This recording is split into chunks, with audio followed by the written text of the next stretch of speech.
আসসালামু আলাইকুম। পিটিএ হত্যার আগে তোফাজ্জলকে ভাত খেতে দেয় ঢাকা বিশ্ববিদ্যালয়ের শিক্ষার্থীরা।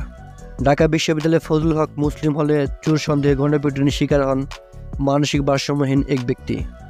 পরে ঢাকা মেডিকেল কলেজে হাসপাতালে তার মৃত্যু হয়েছে।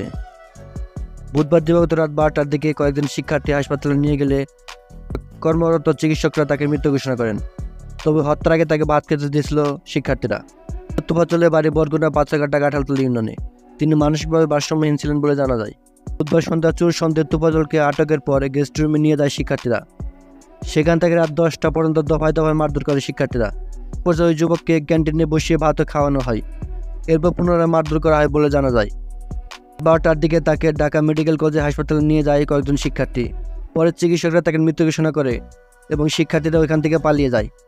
এ বিষয়ে জানতে চাইলে ঢাকা বিশ্ববিদ্যালয়ের প্রক্টর সাইফুদ্দিন আহমেদ গণমাধ্যমকে বলেন, ক্যাম্পাসের মধ্যে এ ধরনের ঘটনা কোনোভাবে মেনে নেওয়া যাবে না। কেউ চুরি করতে পারলে তাকে পিটিয়ে হত্যার কোনো অধিকার কারো নেই। ঘটনায় সিসিটিভি ফুটেজে দায়ীদের শনাক্ত করার চেষ্টা হচ্ছে। এই ঘটনা হলের পক্ষ থেকে থানায় মামলা করা হবে।